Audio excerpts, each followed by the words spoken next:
तो स्टूडेंट्स आज हम सॉल्व करने जा रहे हैं BPSCT 133 कोड का क्वेश्चन पेपर जो कि जून 2024 का टर्म एंड एग्जामिनेशन का प्रीवियस ईयर क्वेश्चन पेपर है। यहाँ पे हम इलेक्ट्रिसिटी एंड मैग्नेटिज्म के क्वेश्चंस देखेंगे। ये पेपर 2 घंटे का होता है और इसके जो मार्क्स होते हैं वो 50 मार्क्स का ही पूरा पेपर होता है। इसमें आपको सारे ही क्वेश्चन अटेम्प्ट करने होते हैं। फर्स्ट क्वेश्चन में आपको 6 क्वेश्चन देखने को मिलेंगे जिसमें से सिर्फ आपको 5 करने हैं और सेकंड में भी आपको 6 क्वेश्चन देखने को मिलेंगे जिसमें से भी आपको 5 करने हैं।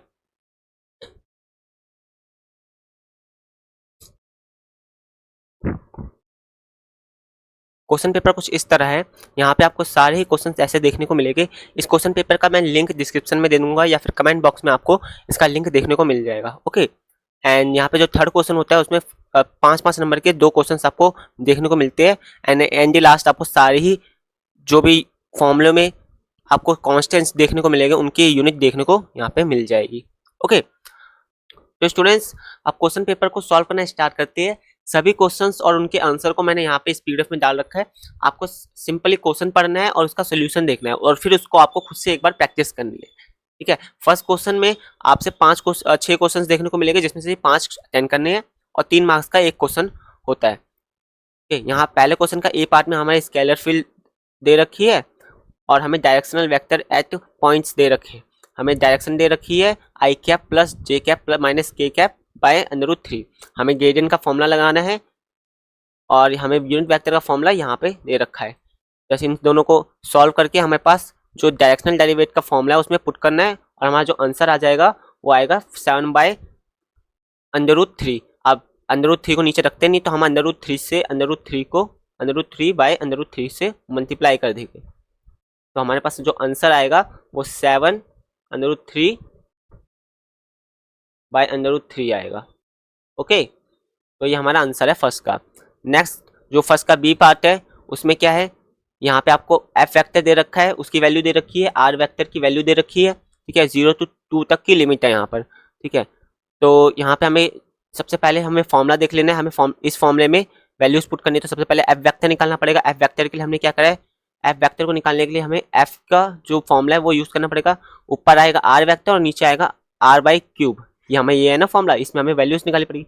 तो आर वेक्टर के लिए हम क्या यूज करेंगे, टी पॉइंट्स, और आर जो हमारा मोड है आर वेक्टर का उसके लिए हम क्या यूज करेंगे, आर का यहाँ पे क्यूब था, क्यूब इधर गया तो अंडर रूट आ गया। अब यहाँ पे आ गया T square plus T square under root.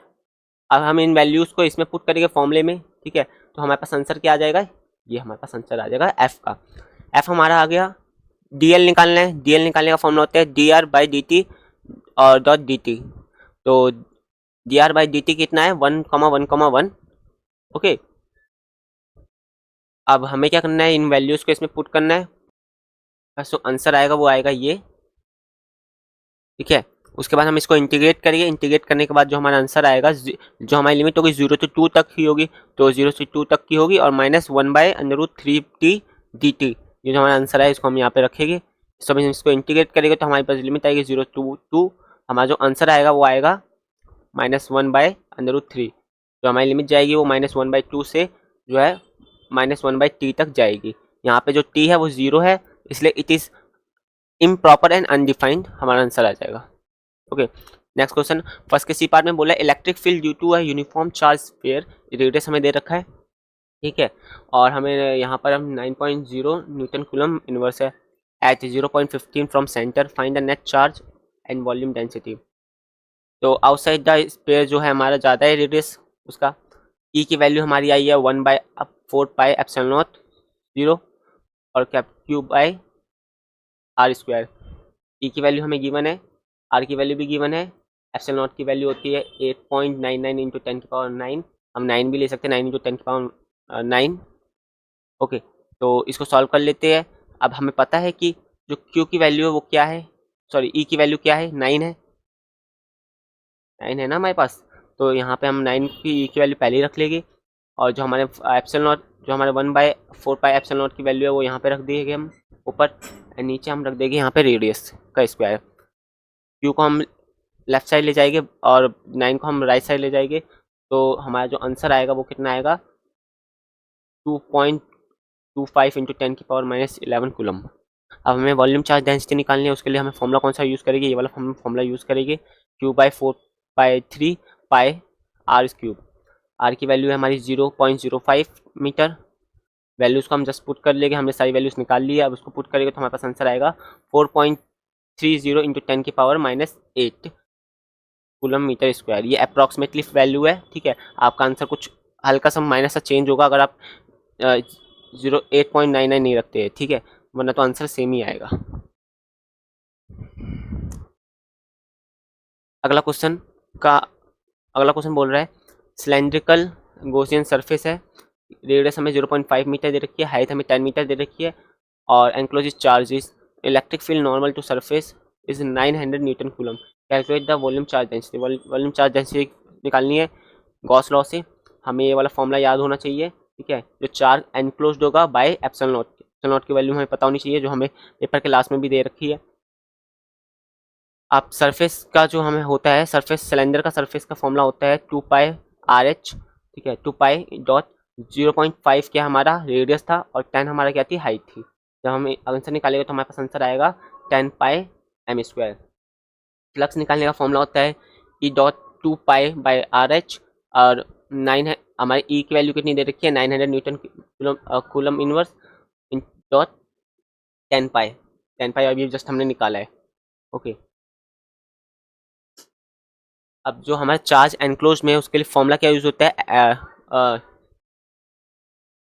Epsilon not flux equals में, तो हम यहाँ पे पहले एप्सिलॉन नॉट की वैल्यू रखेंगे .900.10π। जब हम इसका आंसर निकालें तो अप्रॉक्सीमेटली हमारा आंसर कितना आएगा, 2.50 इंटू 10⁻⁻7 कूलम, ओके। देन हम वॉल्यूम निकालेंगे। वॉल्यूम निकालने के लिए हम क्या फॉर्मूला यूज करेंगे, πr²h। उसके बाद हम वैल्यू पुट करके इसका आंसर निकाल लेंगे। वॉल्यूम हमारा आ जाएगा 2.5 पाई मीटर स्क्वायर। डेंसिटी निकालने के लिए हम क्या यूज करेंगे, charge enclosed bye πr²h। Then उसके बाद हमारे पास जो आंसर आएगा वो आएगा 3.18 into 10⁻⁻8 coulomb meter square, okay. अगला क्वेश्चन है हमारा फर्स्ट का ईपा, जिसमें हमें एक इक्वेशन दे रखी है और हमें क्या निकालना है, इलेक्ट्रिक फील्ड निकालना है। इसके लिए हम क्या रखेंगे, सेम ग्रेडियंट वाला फॉर्मूला यूज करेंगे यहाँ पर और वैल्यूज पुट कर देंगे हम यहाँ पर, एंड हमारे पास जो आंसर आएगा वो आएगा ये। फिर फर्स्ट के एफ पार्ट को हम सॉल्व करते हैं। टू पैरेलल प्लेट्स की बात करिए, यहाँ पे एरिया हमें दे रखा है 100 सेंटीमीटर स्क्वायर, चार्ज हमें दे रखा है 10⁻⁻7 कूलम, डाइलेक्ट्रिक हमें दे रखा है विद ई इक्वल्स में 3.3 इंटू 10⁻5 वोल्टेज मीटर इनवर्स, और फाइंड हमें करना है डाइलेक्ट्रिक कांस्टेंट। डाइलेक्ट्रिक कांस्टेंट के लिए सबसे पहले हम सरफेस चार्ज डेंसिटी फाइंड करेंगे, जिसके लिए हम फॉर्मूला क्या यूज करेंगे, रो इक्वल्स में Q/A। वैल्यूज हम पुट कर देंगे 10⁻⁷ बाय 100 इंटू 10⁻⁻4। जब हमारा आंसर आएगा वो आएगा 10⁻⁷ coulomb meter square, okay. Then फिर हम फील्ड जो है विदाउट इलेक्ट्रिक डाइलेक्ट्रिक के देखेंगे। उसके लिए हम क्या करेंगे, ई नॉट इक्वल्स में रो जो हमारा है बाय ई नॉट इक्वल्स में हमारा आएगा 10⁻5 बाई 8.85 इंटू 10⁻⁻12। हमारा जो अप्रोक्सीमेटली आंसर आएगा वो आएगा 1.13 into 10⁻6 voltage meter voltage. Dielectric constant निकालेंगे फिर हम आंसर, तो हम क्या यूज करेंगे, के इक्वल्स में ई नॉट बाई ई नॉट की वैल्यू हमने क्या निकाली थी 1.13 इंटू 10⁻6, एंड जो हमारी ई की वैल्यू आई थी, ठीक है, ई की वैल्यू क्या दे रखी थी 3.3 इंटू 10�5। हम इसको जब अपॉन में कर देंगे आंसर आएगा हमारे पास 3.42, हमारा आंसर आ जाएगा अप्रॉक्सीमेटली, ओके। अगला क्वेश्चन है हमारा फर्स्ट का जी पार्ट, जिसमें हमें टोरॉइड वाला क्वेश्चन दे रखा है जो 1000 टर्न्स है, जिसमें ओके क्रॉस सेक्शन एरिया हमारा कितना दे रखा है 400 mm स्क्वायर, सर्कमफेरेंस दे रखा है हमें 0.7 मीटर, और प्रोबेबिलिटी दे रखा है हमें 1000, करंट हमें दे रखा है 0.25 एम्पियर। कैलकुलेट करना है हमें मैग्नेटिक इंटेंसिटी H। फॉर्मूला क्या होता है, H इक्वल्स में NI/L। जो N होता है वो हमारा 1000 है, I हमारा 0.25 एम्पियर है, और L हमारा जो लेंथ है वो हमारी 0.75 मीटर है।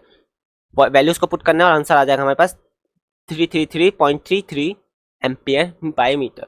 फिर हमारे पास आएगा फर्स्ट का एच पाथ, जिसमें हमें इलेक्ट्रोमैग्नेटिक वेव पता करनी है। ई मैक्स की वैल्यू हमें दे रखी है 500 VM इनवर्स, और हमें फाइंड क्या करना है बी मैक्स।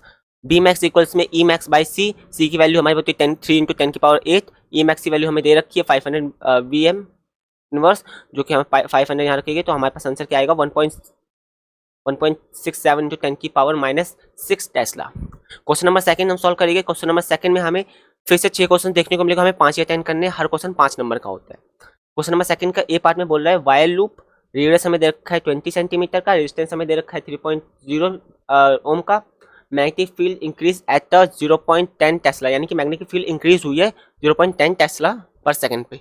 फाइंड करना है induce current, magnitude and direction. Okay, तो फ्लक्स निकालेंगे। सबसे पहले फ्लक्स का फॉर्मूला होता है हमारे पास B dot pi by r square, r की वैल्यू होती है हमारे पास 0.2 मीटर। ईएमएफ का फॉर्मूला होता है हमारे पास change in flux and change in time अपन में टाइम इक्वल्स करेंगे हम, तो यहाँ पे हम वैल्यूज पुट करेंगे। ओके, वैल्यूज पुट करने के बाद हमारे पास आंसर क्या आएगा, -0.0126 वोल्टेज।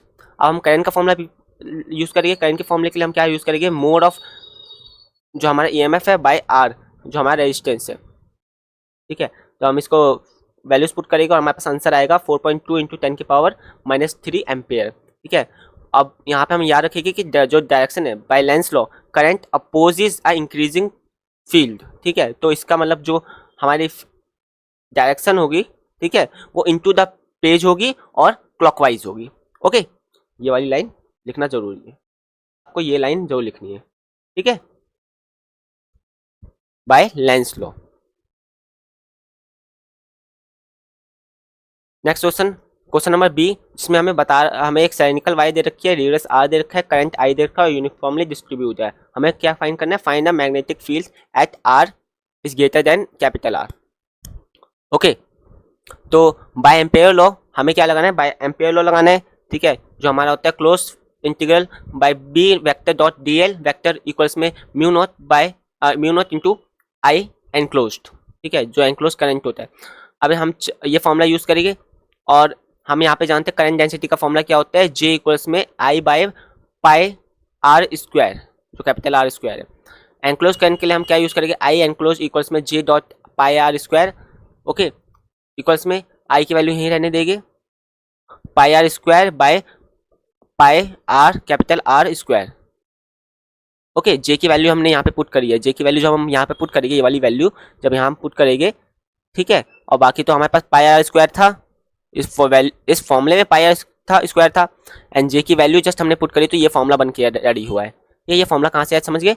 अब हम कैंसिल आउट कर देंगे पाई को पाई से, तो हमारे पास क्या आ जाएगा, ये आ जाएगा I square by r square. Understand. Then हम क्या करेंगे, हमें बी निकालना है। बी निकालने के लिए हम क्या करेंगे, मैग्नेटिक फील्ड निकालने के लिए हम क्या करेंगे, B dot 2 pi r equals में mu naught dot I r square by r square. Okay, जब हम इसको सॉल्व करेंगे तो हमारे पास आंसर क्या आ जाएगा, हमारे पास आंसर आएगा यही हमारा आंसर है। ओके, नेक्स्ट क्वेश्चन, सेकंड का सी पार्ट, इसमें बोला है in Bohr's model electron speed v orbit radius r, so effective current is ev बाय 2r pi r, give r की वैल्यू हमें दे रखी है, v की वैल्यू भी दे रखी है हमें, और फ्रीक्वेंसी और करंट हमें फाइंड करना है। ठीक है, टाइम पीरियड के लिए हमें फॉर्मूला क्या यूज करती है, t इक्वल्स में 2 पाई r बाय v। ठीक है, करंट के लिए हम क्या यूज करते हैं, I इक्वल्स में e बाई टी इक्वल्स में ev बाय 2 पाई r। ओके, जो हमने t की वैल्यू जैसे यहाँ पे हमने पुट करी है, उसके बाद ये फॉर्मूला रेडी हुआ है। ओके, तो हमारे आई की वैल्यू क्या आ गई, ये वाली आ गई। अब फ्रीक्वेंसी कैसे निकालना है, फ्रीक्वेंसी का फॉर्मूला था 1/t। ठीक है, और t की वैल्यू क्या हमने निकाली थी, 2 pi by R by V. Okay, जब हम इसमें वैल्यूज पुट करेंगे तो हमारे पास जो फ्रीक्वेंसी आएगी वो आएगी अप्रॉक्सीमेटली 6.61 इंटू 10 की पावर 15 हर्ट्ज। करंट के लिए, करंट के हमने अभी निकाला था, करंट कैसे निकालना है हमने, EV by 2 pi by R. ठीक है, तो हम इसको जस्ट यहाँ पे जो वैल्यूज है वो पुट कर देंगे सारी। पुट करने के बाद जब हम सॉल्व करेंगे तो आंसर हमारे पास आएगा 1.06 इंटू 10 की power 3 ampere. Question number second का डी पार्ट बोलता है इफेक्टिव कैपेसिटेंस बताना है C1 C2 एंड सीरीज का and C3 is in parallel. ये पिछले साल वाले क्वेश्चन जो जून 2023 का जो पेपर सॉल्व करता है उसमें भी ये एग्जैक्ट सेम क्वेश्चन आया था, फिर से ये क्वेश्चन रिपीट हो रहा है, तो इसको जरूर करके जाना है। कुछ नहीं करना, सीरीज का फॉर्मूला पता होता है आपको कि C1 सॉरी, तो कुछ नहीं करना आपको। सीरीज कैपेसिटेंस का फॉर्मूला क्या होता है, सीरीज के लिए हम क्या करते हैं, जब दो कैपेसिटर्स होते हैं तो क्या होता है, C1 into C2 by C1 plus C2। अगर 3 कैपेसिटर हो गए तो हम C1 plus into C2 plus C1 C2 C3 by C1 plus C2 plus C3 ऐसे यूज करते हैं, ठीक है। एन नंबर्स जैसे जैसे बढ़ते जाएंगे वैसे वैसे हम यहाँ पे ऐड करते जाएंगे और ऊपर मल्टीप्लाई करते जाएंगे। इफेक्टिव कैपेसिटेंस का क्या होता है, जो सीरीज और पैरेलल है उन दोनों का एडिशन होता है यहाँ पर। तो सीरीज हमें पता है, हमें कैपेसिटर में हमें सिर्फ एक ही पैरेलल है तो हम उसको सिर्फ ऐड कर देंगे यहाँ पर, ठीक है। हमारा जो फॉर्मूला आएगा वो ये आएगा इफेक्टिव कैपेसिटेंस का। सेकंड का ई पार्ट क्या कहता है, इलेक्ट्रिक फील्ड ई इक्वल्स में कर्ल आर यूनिट वेक्टर, ठीक है। Gauss law to find volume charge density and total charge in sphere of radius R. Differential Gauss law क्या होता है, इसमें हमें पता है del dot E vector equals में रो बाय एप्सिलॉन नॉट होता है, ठीक है। तो यहाँ पे हम क्या करेंगे, 1/r² बाय पार्सल जो हमारा डेरिवेटिव है R square dot C R हम यहाँ यूज करेंगे, ई यूज करेंगे ना हमने, तो हम पार्सल आर नीचे रखेंगे। जब हम इसको सॉल्व करेंगे तो हमारे पास आंसर क्या आएगा, 3c आएगा हमारे पास आंसर, ओके। और जो रो की वैल्यू आएगी वो कितनी आएगी, epsilon naught dot 3c, okay.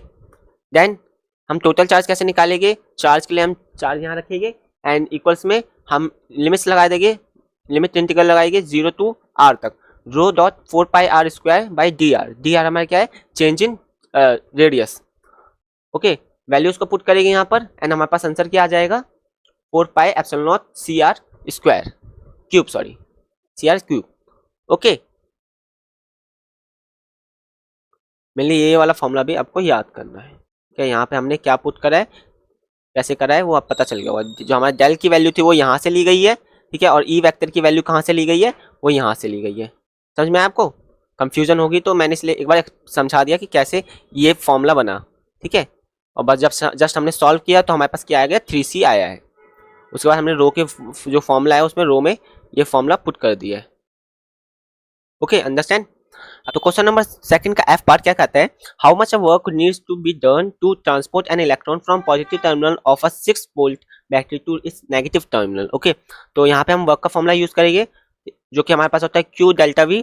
अब यहाँ पे हम ऐसा भी यूज कर सकते हैं E डॉट, जो हमें जितना वोल्टेज हमें दे रखा है, चेंज इन वोल्टेज हमारे ना 6 था ना, तो हमने 6 यहाँ पे रख दिया। E की वैल्यू क्या होती है, 1.6 इंटू 10 की पावर माइनस 19, वो हमने यहाँ पे रख दी और 6 से इंटू कर दिया, हमारे पास आंसर कितना आया, 9.6 इंटू 10 की पावर माइनस 19 जूल। बहुत ईजी क्वेश्चन था। आगे नेक्स्ट क्वेश्चन सेकंड का जी पार्ट, हमें स्टोक्स थ्योरम यूज करना है, इवेल्युएट करना है हमें क्या, क्लोज इंटीग्रल सी इक्वल्स में close integral F vector dot DL vector, जहाँ पे एफ वेक्टर की वैल्यू हमें ये दे रखी है और सी की वैल्यू हमें दे रखी है ये, ठीक है, पॉइंट्स हमारे, और जेड हमारा 0 है, जेड डायरेक्शन में 0 है। स्टोक्स थ्योरम यूज करेंगे हम, इसका फॉर्मूला क्या है, ये होता है हमारा स्टोक्स थ्योरम का फॉर्मूला, हम इसको यूज करेंगे। सबसे पहले हम एक मैट्रिक्स बनाएंगे, ठीक है। मैट्रिक्स बनाने के बाद हम क्या करेंगे, इसमें वैल्यूज पुट करेंगे और हमें आंसर निकाल लेंगे। मैट्रिक्स कैसे सोल्व होगा वो मैं किसी नेक्स्ट वीडियो में बताऊंगा, किसी वीडियो में जहाँ पे आपको बेसिक मैथमेटिक्स समझाऊंगा, उसमें आपको मैट्रिक्स सॉल्व करना बता दूंगा, ठीक है। तो सिंपल आपको मैट्रिक्स करनी होती है, यहाँ पर सॉल्व करनी होती है, ठीक है। आपको इतना पता होना चाहिए, अगर आपको आता है तो आप इसको सॉल्व कर लोगे।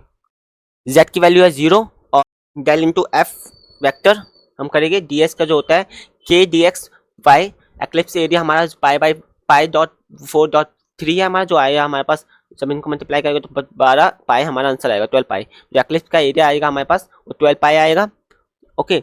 जब हम इसका इंटीग्रेट करेंगे तो इसको इंटीग्रेट करने के बाद हमारे पास जो आंसर आएगा वो आएगा हमारे पास 24 पाई, ओके। क्वेश्चन नंबर सेकंड का एच पार्ट थोड़ा देखने में थोड़ा मुश्किल लग रहा है पर इतना मुश्किल है नहीं। यहाँ पे हमें ABC पॉइंट दे रखे हैं, सच दैट ए वेक्टर हमें क्या दे रखा है, आई कैप, जे कैप और के कैप की वैल्यू यहाँ पे दे रखी है, ठीक है। इस इरोटेशनल है, इस मीन्स कि जो हमारा डेल इंटू ए वेक्टर है वो हमारा कितना है, 0 है। अब डेल इंटू ए वेक्टर की वैल्यू हम कैसे निकालेंगे, सेम मैट्रिक्स बनाएंगे, मैट्रिक्स बनाने के बाद हम इनको सॉल्व करेंगे, आई कैप सॉल्व करेंगे सबसे पहले, फिर जे कैप हम सॉल्व करेंगे, फिर के कैप हम सॉल्व करेंगे। जब हम सॉल्व करेंगे तो हमारे पास जो वैल्यू आएगी सी की वो आएगी 1 एंड ए कैप की वैल्यू आएगी भी 1 आएगी और बी कैप की वैल्यू -1 आएगी, ठीक है। जब इसको और जो हमारा ए बी सी की वैल्यू है वो हम यहाँ पे फाइंड कर लेंगे ऐसे, ओके। यहाँ पे जस्ट मैट्रिक्स सॉल्व करना है, अगर आपको मैट्रिक्स सॉल्व करना आता है तो आप इसको इजीली कर लेंगे। क्वेश्चन नंबर थर्ड जो है उसमें आपको 2 पार्ट देखने को मिलेगा, जिसमें से सिर्फ एक करना है और हर क्वेश्चन 10 नंबर का है, ठीक है।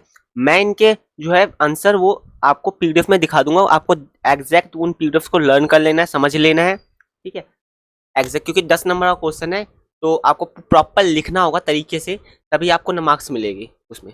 ओके, तो पहला क्वेश्चन क्या है उसमें, आपको determine the electric potential V of a uniformly charge spherical shell at a point P at a distance R from its center O and lying outside the shell. Okay, तो इसका answer क्या है यहाँ पे आपको देखने को मिलेगा, तो आप इसको पढ़ लीजिए आराम से। मैं स्क्रॉल कर देता हूँ। ठीक है, ये फॉर्मूला इसमें यूज होगा। ठीक है, ये वाला फॉर्मूला। ओके, हम कैसे ड्राइव करना है वो देखिए।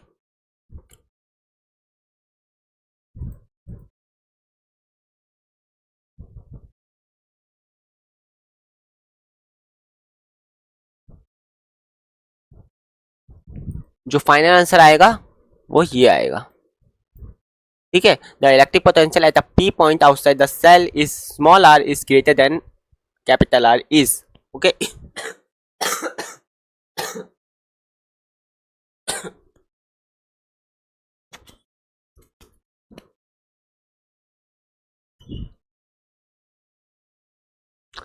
Next question. ठीक है, जो बी पार्ट है उसमें हम क्या बोल रहे हैं, state of bio seven law बताना है। ठीक है, using of it find an expression from the magnetic field. अच्छा, मतलब बायो सेवन लॉ के बारे में पूरा ही बताना है आपको। ठीक है, तो इसके लिए मैंने इस वाले पीडीएफ को बनाया है। इसमें आपको सारे ही बायो सेवन का लॉ के बारे में जितना है आपको इन डिटेल पता चल जाएगा। आप इसको लिख सकते हैं एग्जैक्ट। ठीक है, यहाँ पे आपको बायो सेवन लॉ का जो फॉर्मूला है वो देखने को मिलेगा। म्यू की वैल्यू आपको यहाँ पे देखने को मिलेगी। ओके, तो म्यू की वैल्यू यहाँ पे ये लिख सकते हैं आप। ठीक है, और फिर बायो-सेवर्ट लॉ का स्टेटमेंट क्या है, ये है Biot-Savart law describes the magnetic field generated by a steady current for a differential current element dl carrying current I. The magnetic field dB vector at the point at distance r is given by this form. ठीक है, formula ये रहा। Probability क्या है हमारी, free space of a free space. ठीक है,